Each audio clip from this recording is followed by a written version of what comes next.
two are better than one because they have a good return for their labor. Dalawa ay maigi kaysa isa, sapagkat sila ay may mabuting kagantihan sa kanilang gawa. Ang paliwanag sa talatang Ecclesiastes 4:9 ay ang sumusunod, konteksto ng talata. Ang aklat ng Ecclesiastes ay naglalarawan ng realidad ng buhay. Pagod, paghihirap, at kawalan ng kabuluhan kapag ang tao ay nabubuhay ng hiwalay sa layunin ng Diyos. Sa Kabanata 8, tinalakay ni Solomon ang kalungkutan ng taong nag-iisa. Maraming ginagawa, maraming naabot pero walang kasama. Kaya sa talatang ito, ipinapakita ng Diyos ang kanyang disenyo. Ang tao ay nilikhang may kasama. Pangalawa, mas mabuti ang dalawa kaysa isa. Hindi sinasabi ng Diyos na mali ang mag-isa, ngunit sinasabi niya na hindi ito ang pinakamabuti. Dalawa ang may kaagapay, may tagapayo, may sumusuportan. Mula pa sa Genesis sinabi ng Diyos, hindi mabuti na ang tao ay nag-iisa. Ibig sabihin ang komunidad, relasyon, at samahan ay mahalagang bahagi ng buhay ng isang mananampalataya. Pangatlo, sapagkat may mabuting gantimpala.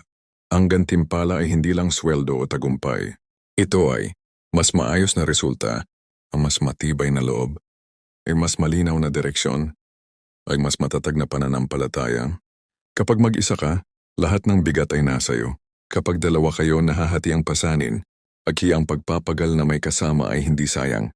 Pang-apat ang prinsipyo ng pagtutulungan. Ang Diyos ay Diyos ng pagtutulungan, hindi ng pagmamataas. Sa Biblia, Moises at Aaron, David at Jonathan. Paul at Timothy, Jesus at ang kanyang mga alagad, walang ginamit ang Diyos na nagtagumpay mag-isa.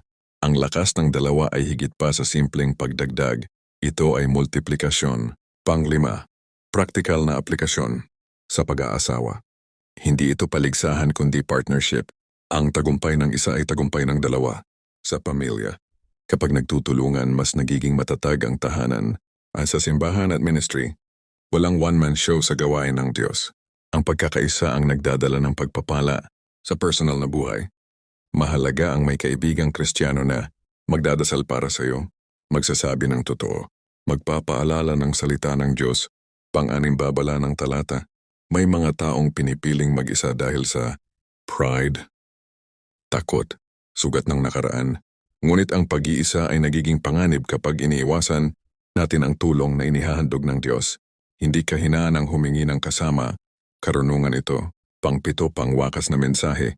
Sinasabi ng Ecclesiastes 4:9, Diyos ang pagpapagal na may kasama ay may gantimpala. Ang buhay na may katuwang ay mas makabuluhan. Kung ikaw ay pagod, huwag kang lumaban mag-isa. Ipadala ng Diyos ang tamang tao sa tamang oras. Laikus Panginoon, turuan mo kaming magpahalaga sa samahang kaloob mo.